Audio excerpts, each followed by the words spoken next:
ഈശോയാൽ സ്നേഹിക്കപ്പെടുന്ന silent rose കുടുംബത്തിലെ എല്ലാ പ്രിയപ്പെട്ടവർക്കും സ്നേഹവന്ദനം. പുൽക്കൂടിനോടനുബന്ധിച്ച് എപ്പോഴും നമ്മൾ കണ്ടു വളർന്ന ഒരു കാര്യമാണ് ക്രിസ്മസ് ട്രീ. നിറയെ പച്ചിലകളുള്ള ഒരു മരമായിരിക്കും, അല്ലെങ്കിൽ പച്ച കളറിലുള്ള പ്ലാസ്റ്റിക് മരച്ചില്ലകളായിരിക്കും ആ ക്രിസ്മസ് ട്രീ.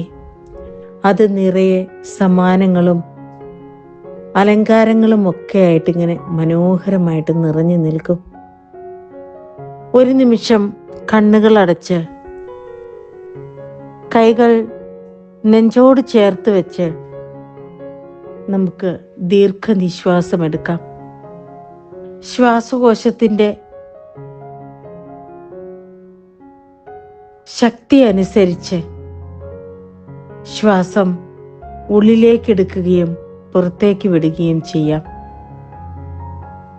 ഓരോ ശ്വാസോച്ഛ്വാസത്തിലും നമ്മുടെ കഷ്ടപ്പാട് ഒന്ന് നിറഞ്ഞു തുളുമ്പിപ്പോകട്ടെ. കുടുംബം പോറ്റാൻ വേണ്ടി, കുട്ടികളെ വളർത്താൻ വേണ്ടി, കുടുംബത്തിലുള്ളവരുടെ ആവശ്യങ്ങൾക്ക് വേണ്ടി കഷ്ടപ്പെടുന്ന നീ എപ്പോഴെങ്കിലും നിന്നെക്കുറിച്ച് ചിന്തിച്ചിട്ടുണ്ടോ?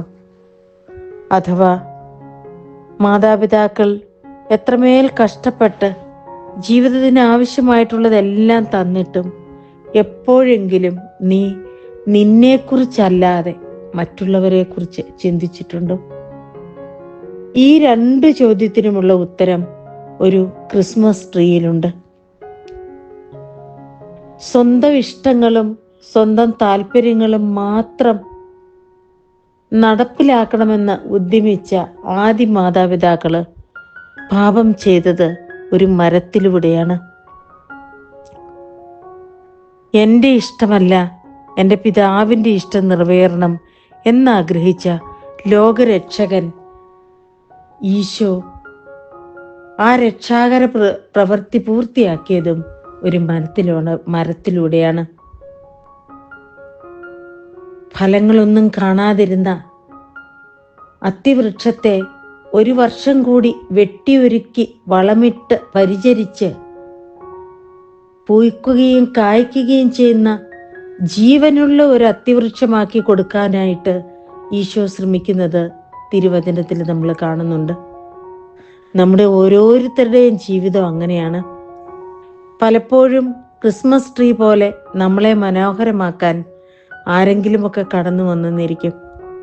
മറ്റു ചിലപ്പോൾ ആരും വെള്ളവും വളവും തരാനില്ലാതെ മൂടിപ്പുതച്ച് ഏതെങ്കിലും ഒരു വീടിൻ്റെയോ റൂമിൻ്റെയോ ഒക്കെ കോർണറിലിരുന്ന് സ്വയം ശപിച്ച് മുന്നോട്ട് പോകുവാനും ചിലപ്പോൾ നമ്മൾ ബാധ്യസ്ഥരാകും.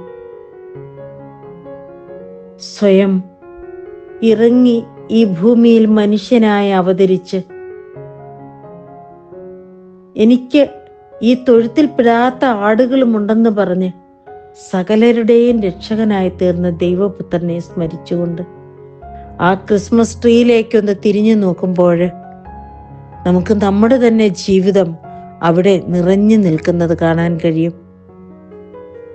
ഈ വർഷം ഈ പുൽക്കൂടുകൾക്കരികില് ക്രിസ്മസ് ട്രീ കാണുമ്പോൾ ജീവനില്ലാതെ ഫലമില്ലാതെ എൻ്റെ ജീവിതം കരിഞ്ഞു പോകുന്നുണ്ടോ? അതോ കാലാകാലങ്ങളിൽ എനിക്ക് ലഭിച്ച വെള്ളവും വളവും സ്വീകരിച്ച് വെട്ടിയൊരുക്കലുകൾക്ക് വിധേയമായി ഒരു മനോഹരമായ പൂത്തുലഞ്ഞു നിൽക്കുന്ന ഒരു ക്രിസ്മസ് ട്രീ ആണോ ഞാൻ എന്ന് നമുക്ക് ചിന്തിക്കാം. ഇന്നത്തെ ഈ ഒരു ദിവസം ഉണ്ണീശോയുടെ വരവിനായി ഒരുങ്ങാൻ ഒരു നല്ല ക്രിസ്മസ് ട്രീ ആയി നമുക്ക് മാറാം. ആമേൻ.